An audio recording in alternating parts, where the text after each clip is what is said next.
श्री स्वामी समर्थ. जय जय स्वामी समर्थ. तुम्हा सर्वांचं पुन्हा एकदा अगदी मनापासून आपल्या या नवीन व्हिडिओमध्ये मी स्वागत करते. नवीन वर्ष सुरू झालं आहे आणि नवीन वर्षातला पहिलाच महत्त्वाचा सण आहे मकर संक्रांती. आणि यंदा मकर संक्रांतीचा सण हा 14 जानेवारी 2025ला साजरा करण्यात येणार आहे. मकर संक्रांतीचा सण देशभरामध्ये मोठ्या उत्साहामध्ये साजरा करण्यात येतो. मकर संक्रांती हा सण स्त्रियांसाठी खूपच महत्त्वाचा आणि खास असा सण असतो. कारण प्रत्येक स्त्रीला छान असं तयार व्हायला आवडत असतं आणि ही संधी मकर संक्रांतीच्या दिवशी स्त्रियांना मिळत असते. त्यामुळे प्रत्येक स्त्रीसाठी मकर संक्रांती हा सण अत्यंत महत्त्वाचा आणि खास असा आहे. आजच्या या व्हिडिओमध्ये मी तुम्हाला मकर संक्रांतीला स्त्रियांनी कोणत्या रंगाची साडी ही नेसायची आहे आणि कोणत्या रंगाची साडी ही चुकूनही नेसायची नाही आहे याबद्दलच संपूर्ण माहिती देणार आहे.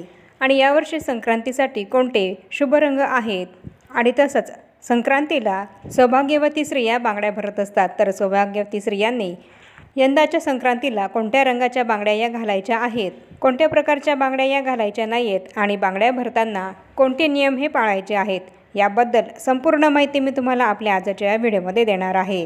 त्यामुळे ही अत्यंत महत्त्वपूर्ण माहिती जाणून घेण्यासाठी हा व्हिडिओ तुम्ही कुठेही स्किप न करता शेवटपर्यंत नक्की बघा. 2025 यावर्षी मकर संक्रांत ही 14 जानेवारीला मंगळवारी साजरी केली जाणार आहे. मकर संक्रांती हा सण इंग्रजी महिन्यांनुसार नवीन वर्षातला पहिला सण मानला जातो आणि मराठी महिन्यांनुसार हा सण पौष महिन्यामध्ये साजरा केला जातो. मराठी पौष महिन्यामध्ये जेव्हा सूर्य मकर राशीमध्ये प्रवेश करतो तेव्हा हा मकर संक्रांतीचा सण साजरा केला जातो. या दिवसापासून सूर्याचे उत्तरायण सुरू होते आणि मकर संक्रांतीपासूनच वातावरणातली थंडी ही हळूहळू कमी होत जाते आणि या दिवसापासूनच दिवस हा तिळाप्रमाणे थोडा थोडा मोठा होत जातो आणि रात्र ही छोटी छोटी होत जाते. मकर संक्रांतीच्या आधी दिवस हा लहान असतो आणि रात्र मोठी असते, पण मकर संक्रांतीनंतर दिवस हा मोठा होत जातो आणि रात्रही लहान होत जाते. आपल्या हिंदू धर्मामध्ये मकर संक्रांती सणाला अनन्यसाधारण असं महत्त्व आहे. या दिवशी ग्रहांचा राजा सूर्यदेव शनीच्या मकर राशीमध्ये प्रवेश करतो आणि या दिवशी सूर्य उत्तरायण असतो. उत्तरायण प्रसंगी सूर्याला अर्घ्य देऊन पूजा केली जाते. मकर संक्रांतीच्या दिवशी तिळाचे दान करणं अत्यंत शुभ मानलं जातं. सूर्याने प्रतिपदा तिथी अग्नीला दिली आहे आणि ज्याचा स्वामी ब्रह्मा आहे. या दिवशी गरिबांना उबदार कपडे, उडीद, खिचडी, तांदूळ, तीळ आणि चांदी यांचं दान करणं अत्यंत फलदायी मानलं गेलं आहे. पितळेच्या भांड्यामध्ये तीळ आणि तांदूळ दान केल्याने पापांचा नाश तर होतोच, शिवाय शाश्वत पुण्यही आपल्याला प्राप्त होत असतं. तसंच आपल्या घरामध्ये सुख, समृद्धी आणि शांती नांदते असं सुद्धा म्हटलं जातं. मकर संक्रांतीला पवित्र नदीमध्ये स्नान करण्याला विशेष महत्त्व आहे. तसंच सर्व तीर्थांमध्ये वारंवार स्नान केल्याने जे पुण्य प्राप्त होतं तेच पुण्य मकर संक्रांतीच्या दिवशी एकदा गंगासागरामध्ये स्नान केल्याने प्राप्त होत असतं. त्याचप्रमाणे या दिवशी दानाला सुद्धा अनन्यसाधारण असं महत्त्व आहे. यामुळे आपल्याला खूप पुण्य मिळते आणि आपल्या सर्व मनोकामना या पूर्ण होतात. मकर संक्रांतीचा हा सण नात्यांमधील गोडवा वाढवण्यासाठी अत्यंत महत्त्वपूर्ण असा सण आहे. कारण या दिवशी आपण एकमेकांना तिळगुळ देऊन आनंद व्यक्त करत असतो.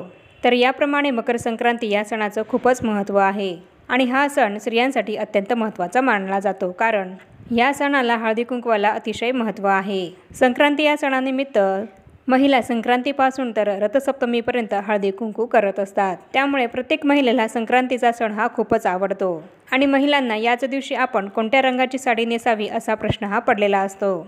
यंदा कोणत्या रंगाची साडी नेसणं हे शुभ असेल असा प्रश्न प्रत्येक महिलेला पडलेला असतो. कोणत्या रंगाची साडी ही यंदा नेसायची नाही आहेत आणि कोणते शुभ रंग हे यावर्षी आहेत असा प्रश्न प्रत्येक महिलेला पडलेला असतो. तर आपल्या हिंदू धर्मामध्ये प्रत्येक रंगाचं वेगळं आणि अनन्यसाधारण असं महत्त्व आहे. कारण प्रत्येक रंग हा आपल्याला एक वेगळी ऊर्जा प्राप्त करून देत असतो. काही रंग हे आपल्याला शुभदायक लहरी, सकारात्मक लहरी प्रदान करत असतात, तर काही रंग अशुभ मानले जातात, नकारात्मकतेचं प्रतीक मानले जातात. पण आपल्या हिंदू धर्मामध्ये असे काही शुभ रंग हे मानले गेलेले आहेत की जे रंग प्रत्येक शुभ कार्यांसाठी किंवा देवपूजेसाठी, देवधर्माच्या प्रत्येक कार्यक्रमासाठी अत्यंत शुभ मानले गेलेले आहेत. त्यामध्ये पहिला रंग आहे तो म्हणजे हिरवा. हिरवा रंग हा सौभाग्याचं प्रतीक मानला जातो. कारण लग्नानंतर प्रत्येक नववधू ही आपल्या हातामध्ये हिरव्या रंगाचा चुडा हा भरत असते. असं केल्यामुळे तिचं सौभाग्य हे वाढत असतं, तिच्या पतीला दीर्घायुष्य प्राप्त होत असतं.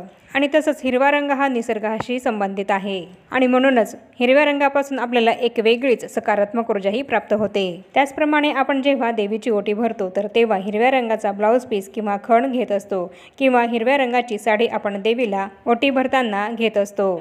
यावरूनच आपल्याला कळतं की हिरवा रंग हा किती शुभ आहे। त्यामुळे जर तुमच्याकडे हिरव्या रंगाची साडी असेल, तुम्हाला हिरव्या रंगाची साडी संक्रांतीला नेसणं शक्य असेल तर तुम्ही जरूर हिरव्या रंगाची साडी संक्रांतीला नेसा। आणि जर हिरव्या रंगाची साडी तुमच्याकडे नसेल तर आपल्या हिंदू धर्मामध्ये लाल रंग हा सुद्धा अत्यंत शुभ मानला जातो। लाल रंग हा आपल्या हिंदू धर्मामध्ये आकर्षक असा रंग मानला जातो। देवी लक्ष्मीला सुद्धा लाल रंग हा अतिशय प्रिय आहे। लाल रंग हा तेजाचे प्रतीक मानला जातो।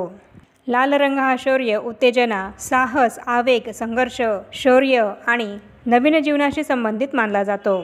लाल रंग हा इतका शुभ असा रंग आहे की जेव्हा आपण देवपूजा करतो, केव्हाही देवाच्या पूजेची मांडणी करतो तर तेव्हा आपण पाटावर लाल रंगाचं वस्त्र हे टाकत असतो। तसंच आपण आपल्या देवघरामध्ये सुद्धा देवांसाठी लाल रंगाचं कापड हे टाकत असतो। लाल रंग हा सर्व देवांना आणि माता लक्ष्मीला सुद्धा अत्यंत प्रिय आहे। त्याचप्रमाणे आपल्या सौभाग्याची अत्यंत महत्त्वपूर्ण वस्तू ती म्हणजेच आपलं कुंकू। आपलं कुंकू हे सुद्धा लाल रंगाचंच आहे आणि देवपूजा करताना सुद्धा आपण देवांना हे लाल रंगाचं कुंकूच लावत असतो। त्यामुळे लाल रंग हा अतिशय शुभ आहे आणि तितकाच महत्त्वपूर्ण सुद्धा आहे। लाल रंग उत्साह, धैर्य, शौर्य, उमंग आणि नवीन जीवनाचं प्रतीक मानला जातो। त्यामुळे जर तुम्हाला शक्य असेल तर तुम्ही संक्रांतीला लाल रंगाची साडीही नक्की नेसू शकता। त्याचप्रमाणे तुम्ही केशरी किंवा भगव्या रंगाची साडीसुद्धा नेसू शकता, कारण केशरी रंग हा सूर्योदय आणि सूर्यास्ताचा रंग आहे। केशरी रंग हा शुद्धता, ज्ञान, त्याग आणि संघर्षाचं प्रतीक आहे आणि तसंच सेवेचं प्रतीक आहे।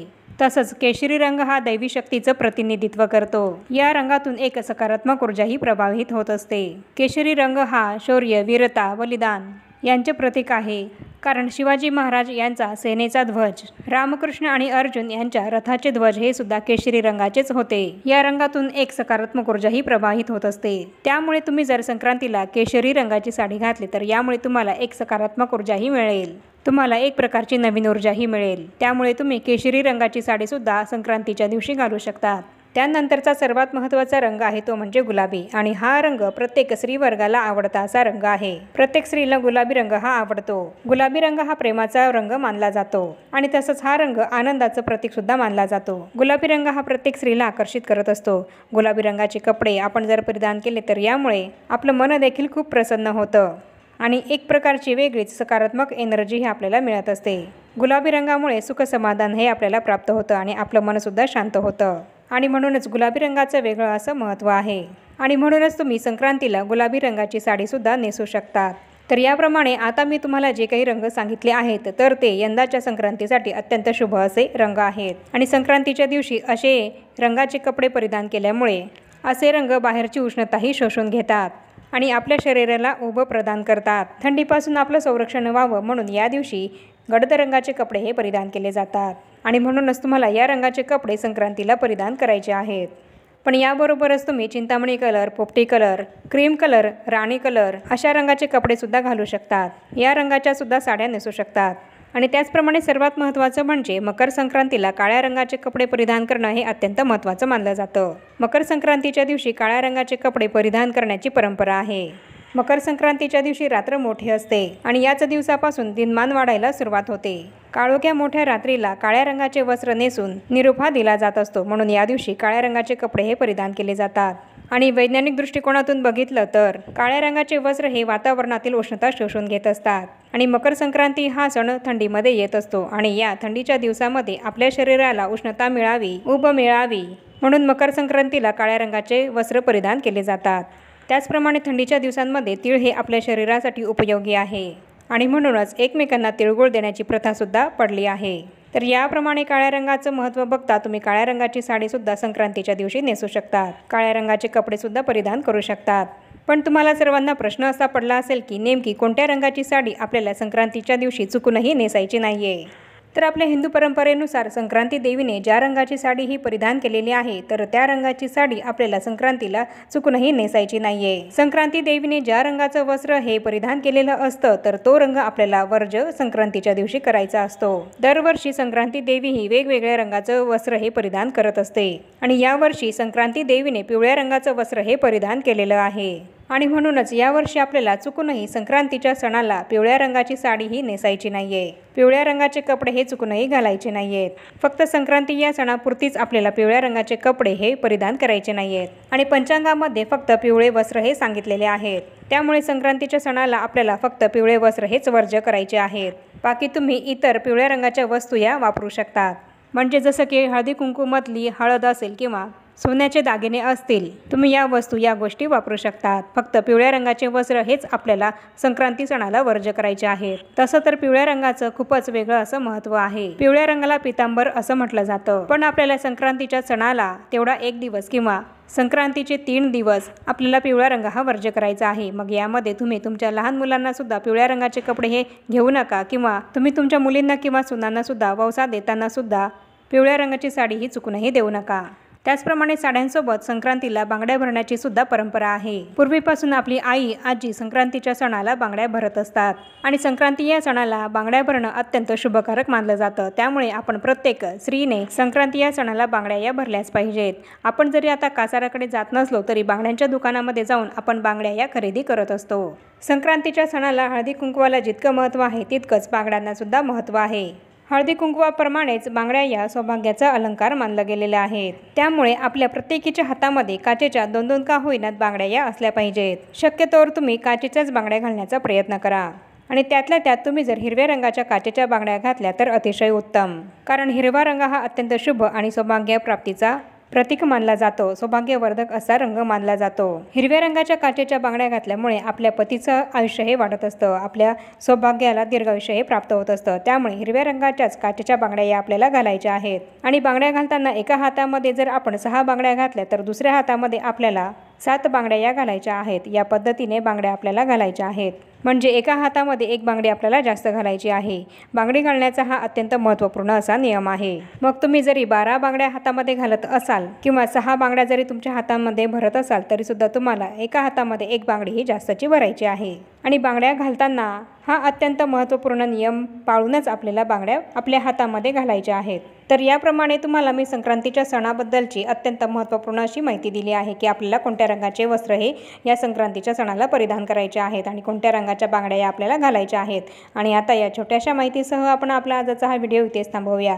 चॅनलवर जर तुम्ही पहिल्यांदाच आला असाल तर चॅनलला जरूर सबस्क्राईब करा आणि या व्हिडिओला जास्तीत जास्त लाईक आणि शेअरसुद्धा नक्की करा. आणि भेटूया पुन्हा अशाच नवीन एका माहितीपूर्ण आणि महत्त्वपूर्ण व्हिडिओसोबत. तोपर्यंत सर्वांना श्री स्वामी समर्थ.